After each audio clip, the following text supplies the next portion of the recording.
Okay? Ayan po. Ayan, nakita doon sa diagram o sa drawing kung ano yung mga distal points nasa kamay, nasa paa. Malalayo po doon sa actual na point. Okay po? Ano na lang po natin, intindihin. Okay.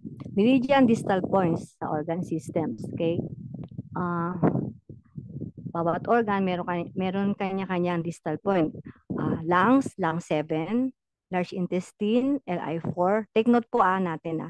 Stomach 36, and stomach 44, spleen 6, heart 7, small intestine 5, urinary bladder, UB 37, 40, and 60, kidney 3, pericardium 6, triple warmer 5, gallbladder, GB4, 34 and GB41, and liver 3. Okay po.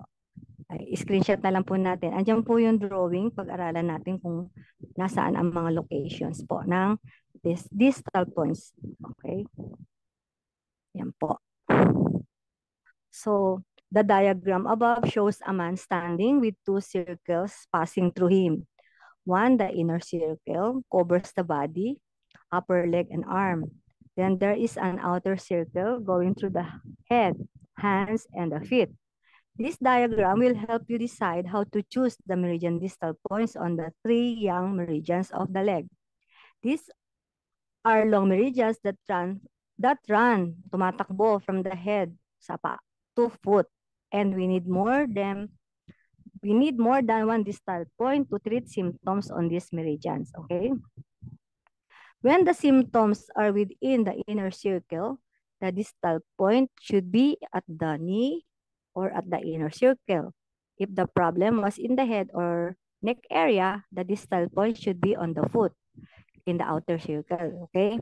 Meridian distal points are used for any problem along a channel or problems related to that organ system. Okay? Pag-aralan po Actually, natin Ma'am yan. Nitz, di ba ito yung una-una nating exposure sa akin? Oh, yes, Doc. Meron tayo pa nga mga ano yan. Meridian distal points pala yon. Okay. Oo, distal points. Para hindi masakit kasi pag ano. Okay. May example po dito. So sternuralgia on the side of the thorax can be treated as a problem of gallbladder channel with GB34. And as the lung is related to the skin, okay? Where there is more than distal point per meridian, mainly in the 3 young meridians of the leg, points at the knee are taken for problems of the torso, thigh, and internal organs, and the points on the feet are used for problems in the head and face. For example, point stomach 44 is used in treatment of the lips, mouth, and lower jaw because the face and feet are both in the outer circle.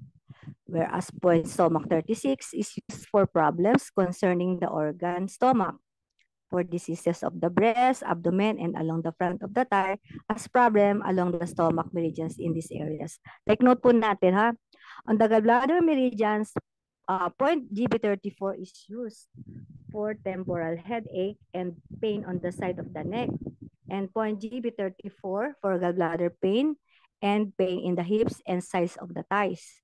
Okay? The urinary bladder meridian naman is the longest meridian of the body. Therefore, it has 3 distal points. Point UB40 is used for problems of the organ. Okay? For pain along the meridian, use the point UB37. It is the closest distal point.